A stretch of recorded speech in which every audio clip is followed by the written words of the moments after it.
Ziua tuturor! Astăzi vom face Cleverbot și numele meu este The Blue Gaming.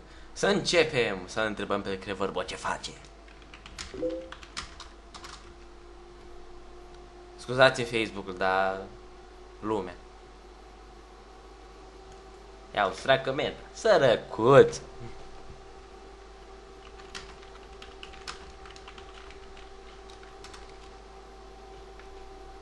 Hai, vedem ce răspunde.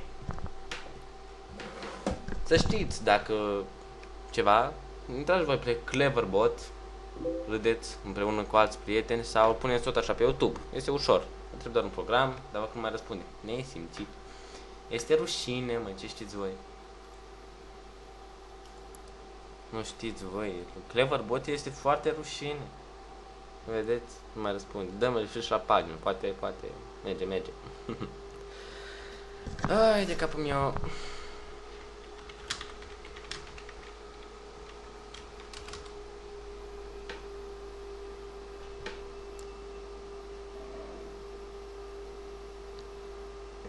Câte reclame, vedeți? Mașini. Tocmai. Lenovo. Dar văd că nu mai merge, ce are? S-o fi întâmplat ceva, o fi înghețat Cleverbot. Nu mai vrea să ne zică nimic. Este frică. Nu vedem ce scrie aici. Cleverbot. Pam. Nope. Dăm încă un refresh. Hai.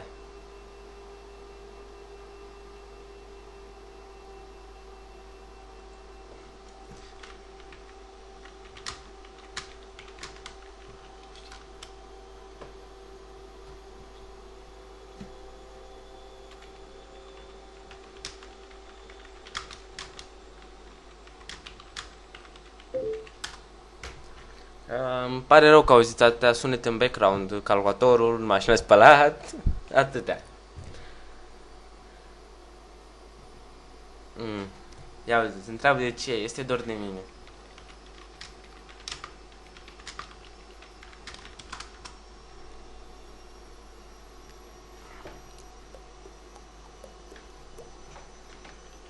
Ia, ne băgăm felini seara asta, mă, ce știți voi?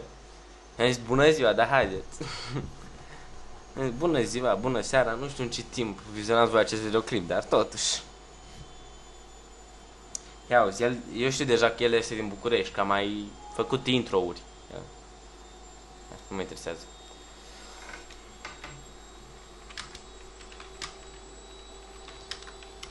Și s-ar putea să nu zică neapărat din București, ar putea să zică din Craiova, orice.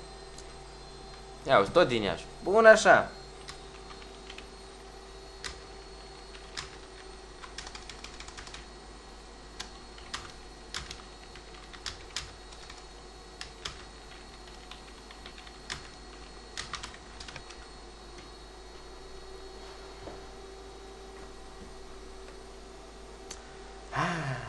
Ia, deci eu îl întreb că eu îi zic că stau în Iași.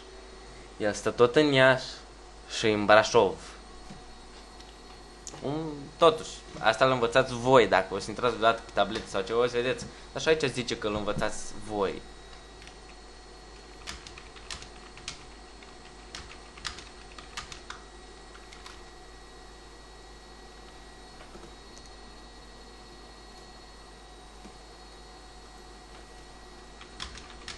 Acest robot își bate joc de mine.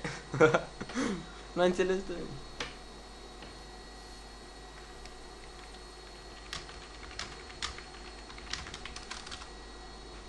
Ar fi comic acum să zic fix numele meu. Ar fi prea comic, știți?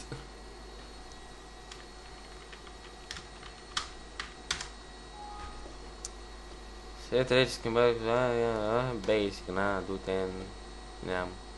Ai de capul meu.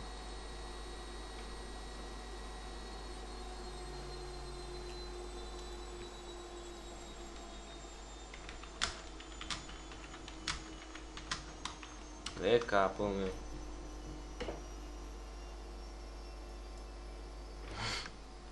Îmi place Cleverbot, râd o grămadă cu el uneori, dar acum văd că e cam tăcut, nu zice glumele.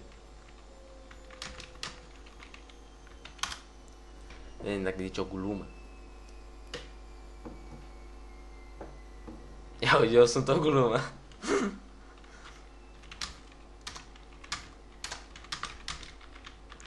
S-ar putea ca în 10 minute acest videoclip să termine. Și eu o să termin să vorbesc Cleverboss